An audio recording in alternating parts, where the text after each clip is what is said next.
Andrew Luck is a Stanford legend. What a pass by Luck. The Cardinal had suffered 7 straight losing seasons before he took over as a starter in 2009. Play action fake. Touchdown, Stanford. And Luck strikes again.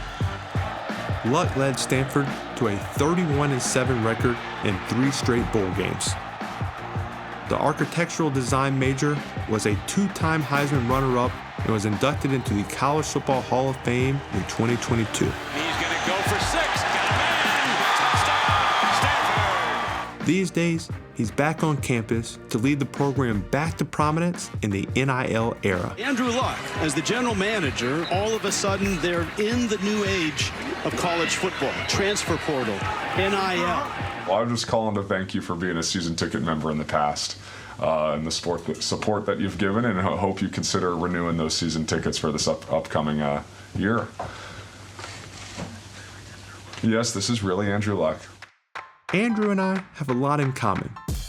We were both #1 overall draft picks and had to follow in Peyton's footsteps. There is the new star of the Indianapolis Colts, Andrew Luck. No pressure. You also have to fill Peyton Manning's shoes in Indianapolis. What most people don't know is that our ties run even deeper.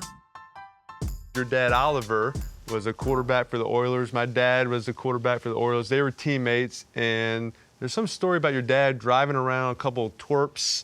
Do you want to kind of elaborate on that a little bit? Yeah, I grew up rooting for the Manning family because my dad used to tell stories about being Archie's backup as a rookie, like in Houston, and your dad would bring your brothers into town. I guess the less cool Manning brothers would be brought into Houston, and my dad's rookie job was to drive him around in his little hatchback to like McDonald's and stuff, and so we loved that connection.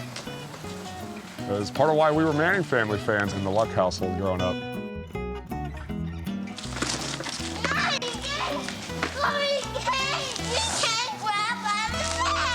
Stanford's turned out some pretty good quarterbacks. John Elway, Jim Plunkett, yourself. I mean, why is Stanford kind of a quarterback factory? You know, I think, one, we've been playing football for a long time here, over 130 years, and certainly when I was being recruited, I wanted to be like John Elway. I wanted to be like Jim Plunkett. Shoot, go back. John Brody. Frankie Albert. An incredible lineage here that I think stacks itself up against, honestly, any school in college football history. And I love being a quarterback here. I love being part of that legacy, and excited to help this next generation of quarterbacks forge their own path. You are back here as a general manager. What exactly does that mean? It's kind of a new position in college football, you know, going through with this whole kind of new NIL era. One, general manager means different things at different places. Okay. So setting up our coaches for success, setting up our student athletes, our players for success, roster management, certainly NIL and negotiations are a part of it, fundraising, recruiting, spreading the good word, saying yes to appearing on Eli's Places. Maybe the highlight of my job to date. Obviously. That is, you know, why you probably took the GM job is to get on Eli's Places. Well, I hope I have proven my worthiness 100%. So far. No now doubt. I get to go help this program build something great and win.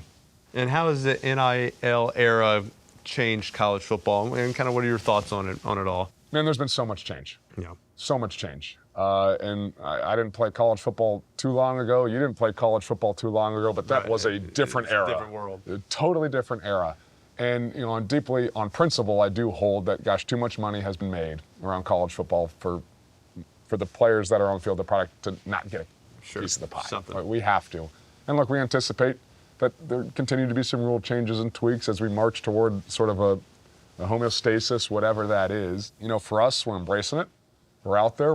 We know we need to be competitive. We need to win. We need to build a championship program, and NIL is absolutely part of it.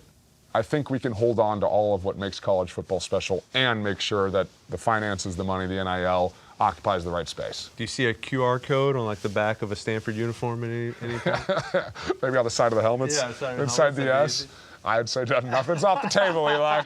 Nothing's off the table. If I'm going to land a deal, I got to prove to you that I can sell a pitch. So I put together a little case study here. All right, let's take a look. There's no telling how much Andrew would have made if NIL existed during his Stanford career. But what I do know is that he would have cashed in with these endorsement deals back in the day.